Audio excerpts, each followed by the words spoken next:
ये आकाशवाणी है। कार्यक्रम सुर्खियों में प्रस्तुत है कोरोना वायरस संक्रमण पर स्वास्थ्य विशेषज्ञ डॉक्टर नीरज निश्चल से आकाशवाणी संवाददाता आनंद श्रीवास्तव की बातचीत। डॉक्टर नीरज, भारत में त्योहारों का मौसम शुरू होने वाला है।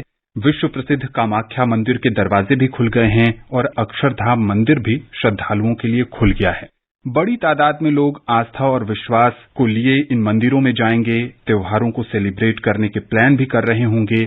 उन सब के लिए आप क्या कहेंगे?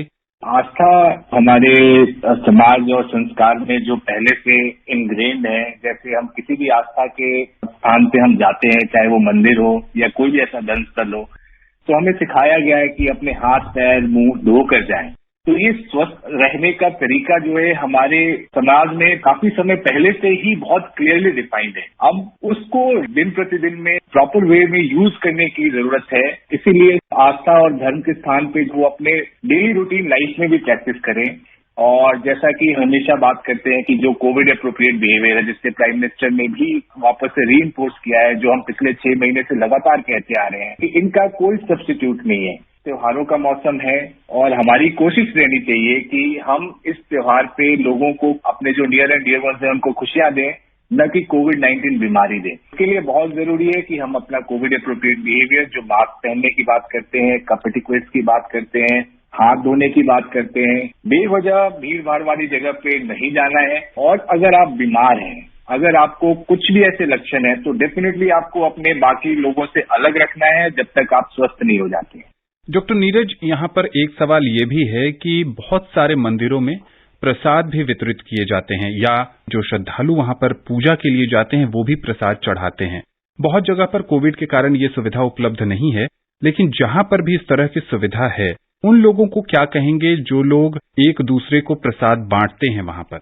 मैं यही कहूंगा कि ये जो प्रसाद बांटने का एक दूसरे के साथ, जो घर के बाहर के लोग हैं, उसको जितना अवॉइड कर सकते हैं अवॉइड करें। और जैसे मैंने पहले भी कहा कि अगर आप बीमार हैं या आप में कोई भी संभावना है कि ये बीमारी हो सकती है, तो डेफिनेटली आप ऐसे जगहों पे न जाएं। और जो ये अभी शेयर करने की जो टेंडेंसी है, जो हमारे अंदर एक इनग्रेन्ड है कि जो भी प्रसाद हम मंदिर से लाते हैं और एक दूसरे से बांट कर खाना चाहते हैं, उसको अभी हम अवॉइड कर सकें तो बहुत ही बेहतर है। और जहां भी प्रसाद बनाए या वितरित करें, इंश्योर करना है कि वो हेल्दी लोगों के द्वारा ही किया जा रहा हो।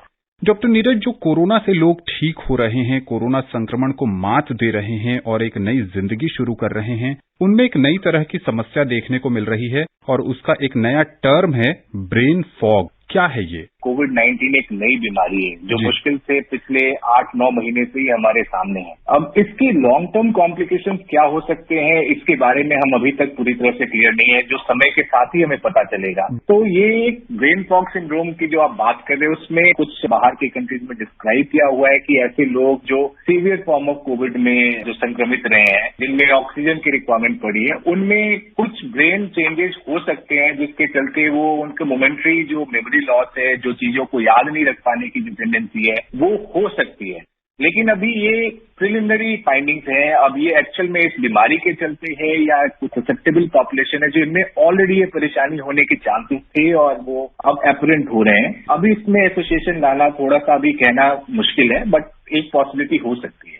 एक शोध की तरफ आपका ध्यान आकर्षित करना चाहूंगा डॉक्टर नीरज। ऑस्ट्रेलिया की विज्ञान एजेंसी ने एक शोध में ये पाया है कि मोबाइल फोन, स्टील के सामान, प्लास्टिक के सामान और जो करेंसी नोट हैं, उन पर कोरोना वायरस 28 दिनों तक जीवित रह सकता है। अलग अलग तापमान में ये शोध किए गए हैं। 20 डिग्री सेल्सियस पर 28 दिन, 30 डिग्री सेल्सियस पर 7 दिन और 40 डिग्री सेल्सियस पर लगभग 24 घंटे तक ये जीवित रह सकता है। इस तरह के जब आंकड़े आते हैं और जो भी अलग अलग देशों में लोग इसको पढ़ते हैं, तो कहीं ना कहीं एक पैनिक सा क्रिएट हो जाता है। क्या कहेंगे उन लोगों को? लैब इन्वायरमेंट में अगर कोई भी टेस्टिंग होती है जो रियल लाइफ में है, उसमें डेफिनेटली फर्क आता है, क्योंकि वायरस के सर्वाइवल पे काफी और चीजें फैक्टर इन होती हैं, जिसमें ह्यूमिडिटी एक इम्पॉर्टेंट चीज है, हम करेंसी नोट की बात कर रहे हैं, तो करेंसी नोट ऑलरेडी इतने हाथों के थ्रू वो एक्सचेंज हो चुका होता है कि उसके ऊपर कई तरह के केमिकल्स वैसे ही आ चुके होते हैं। तो वैसे इन्वायरमेंट में वायरस कितना सर्वाइव करेगा। हमारे मोबाइल फोन के ऊपर एक प्लास्टिक लेयर लगा रहता है और प्लस अगेन वो इतने वे में हैंडल हो चुका होता है कि कोई जरूरी नहीं है कि जो लैब इन्वायरमेंट में वायरस इन सामानों पे जीवित रहता है वो रियल लाइफ में उतनी देर जीवित रहे। तो अभी ये सारी एक्सपेरिमेंट की चीजें हैं। मेरा सिर्फ यही कहना है कि जो भी सामान जो बाहर यूज करते हैं, जो बाकी जगह से कॉन्टेमिनेट होने के चांसेस हैं, उनको संभाल के रखिए और जब भी इन चीजों को हैंडल कीजिए उसके बाद अपने हैंड हाइजीन से ध्यान रखिए। आप सैनिटाइजर या साबुन पानी से अपने हाथ को धोएं, तो इस वे में आप अपने आप को सुरक्षित रख सकते हैं किसी भी वायरस से। डॉक्टर नीरज, स्वाद नहीं आना भोजन में क्या कोरोना का लक्षण है? देखिए, स्वाद कई और कारणों से भी नहीं आ सकती है। तो लक्षणों में से एक लक्षण है जो टेस्ट का लॉस होना, कोविड का लक्षण हो सकता है, लेकिन उसको एक प्रॉपर कॉन्टेक्स्ट में देखना पड़ेगा कि क्या आप ऐसे किसी पेशेंट के कॉन्टेक्ट में आए जो इन्फेक्टेड था या कोई और सिम्टम्स हैं, तो उसके अकॉर्डिंग हमें डिसाइड करना पड़ता है। बट यस, जो लॉस ऑफ टेस्ट है वो कोविड-19 का एक लक्षण हो सकता है। डॉक्टर नीरज, वैक्सीन की ट्रायल्स जो हैं पूरी दुनिया में चल रहे हैं, अलग अलग कंपनीज इस पर काम कर रही है, लेकिन बीच बीच में कभी न कभी ट्रायल्स रुकने की भी खबरें आ रही हैं। इससे क्या इंतजार ज्यादा बढ़ जाएगा या सब्र का फल मीठा होगा? जैसा आपने कहा, सब्र का फल मीठा होता है। वैक्सीन जो है इसके अलग अलग फेजेज होते हैं, सारे फेजेज की अपनी इंपॉर्टेंस है, किसी भी फेज को हम इग्नोर नहीं कर सकते। एक सिंपल उदाहरण देता हूं कि किसी भी दवाई या वैक्सीन की जब हम बात करते हैं उसके कुछ साइड इफेक्ट्स होते हैं, कुछ माइनर साइड इफेक्ट्स होते हैं, कुछ मेजर साइड इफेक्ट्स होते हैं, जिससे इनफैक्ट वो इस बीमारी से भी ज्यादा खतरनाक साइड इफेक्ट्स हो सकते हैं। तो इन सब चीजों को ध्यान रखते हुए ही हमें वैक्सीन की अलग अलग फेजेस के अकॉर्डिंग हम फिर डिसीजन लेते हैं कि ये क्या जनरल पॉपुलेशन के लिए अब हम लॉन्च कर सकते हैं या नहीं। अगर कोई भी rarest of rare side effect है जो लाइफ थ्रेटनिंग हो सकता है या ऐसी मॉर्बिडिटी करे कि जो इस बीमारी से भी खराब हो सकता है, अगर वो बहुत कम फ्रीक्वेंसी में भी है, लेकिन आप समझिए कि वर्ल्ड पॉपुलेशन इस वैक्सीन का वेट कर रहा है, तो एक तरह से इंटायर पॉपुलेशन को हमें वैक्सीन देना है। तो rarest of rare severe side effect जो है बहुत लार्ज नंबर हो जाएगा, जो कि एक तरह से इस बीमारी से भी ज्यादा खराब हो सकता है। तो इसलिए हमें जल्दीबाजी नहीं करनी चाहिए। पेशेंट्स के साथ एक अच्छे वैक्सीन का इंतजार करना चाहिए जो कि सभी के लिए सेफ और एफिकेशियस। ऑक्सफोर्ड की वैक्सीन का ट्रायल एक बार रुका, उसके बाद वो दोबारा शुरू हुआ है और अब खबर ये है कि जॉनसन और जॉनसन की वैक्सीन का भी ट्रायल रोक दिया गया है। जो लोग वैक्सीन की बात कर रहे हैं, हम कोविड एप्रोप्रिएट बिहेवियर की बात करें, ये बेसिकली एक सोशल वैक्सीन है। अगर आप मास्क पहने, अगर आप बीमार है, घर से बाहर न निकले, आप हैंड हाइजीन का पालन करें, सोशल डिस्टेंसिंग का पालन करें, यही न करें, तो ये बीमारी आपको हो ही नहीं सकता। आप ही माध्यम है इस बीमारी को एक इंसान से दूसरे इंसान को पहुंचाने। तो अगर आपने डिसाइड कर लिया कि आप बीमार है, आप बाकियों से अलग रहेंगे, तो बीमारी का चेन वही रुक जाएगा। वैक्सीन अभी जो बना नहीं है उसके पीछे हम भाग रहे हैं, और जो सोशल वैक्सीन हमारे पास ऑलरेडी एग्जिस्ट करता है उस पर हम ध्यान नहीं दे रहे हैं।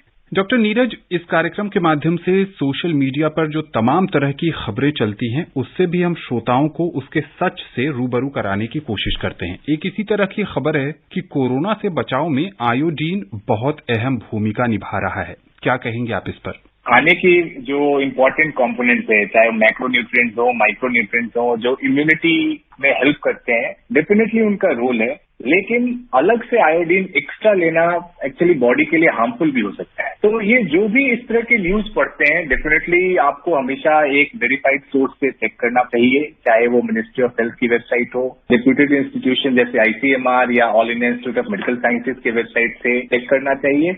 एक्सेस ऑफ आयोडीन एक्चुअली में आपको हार्म कर सकता है। तो अभी जो भी रिसर्च इन सब चीजों से रिलेटेड है वो रिसर्च मोड में है, और उनका प्रैक्टिकल एप्लीकेशन क्या है, it's still a matter of debate. तो मैं ऐसा एडवाइस नहीं करूंगा कि आप अपने खाने में आयोडीन बिल्कुल बढ़ा लें, जिसके चलते फिर थायराइड रिलेटेड इश्यूज आपको शुरू हो जाए। सिंगल लेयर मास्क और डबल लेयर मास्क कब कब इस्तेमाल किए जा सकते हैं, कितने दिनों तक इस्तेमाल किए जा सकते हैं? कितने भी लेयर्ड मास्क हो, आइडियली एक मास्क 6 से 8 घंटे से ज्यादा यूज नहीं करना चाहिए। अगर लगता है कि वो गंदे हो गए हैं तो डेफिनेटली उसको साफ करने की जरूरत है। तो एक टाइम फ्रेम जो है वो डिपेंड करता है कि आपने यूज कितनी देर किया है या कितनी गंदगी उस पर आ गई है, उसके अकॉर्डिंग डिपेंड करता है, और नंबर ऑफ लेयर्स से उस पर कोई खास फर्क नहीं पड़ता। डॉक्टर नीरज, आकाशवाणी के इस खास कार्यक्रम से जुड़ने के लिए आपका बहुत बहुत शुक्रिया। धन्यवाद।